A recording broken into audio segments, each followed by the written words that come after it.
এইখিনি গোটেইখিনি ইয়াত দুটা হাঁহ আছে, দুটা হাঁহ।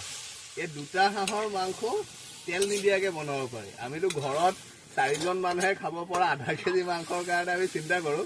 ইয়াত দুটা হাঁহৰ মাংস তেল নিদিয়াকৈ বনাব পৰা গৈ আছে আৰু বনাইও আছোঁ।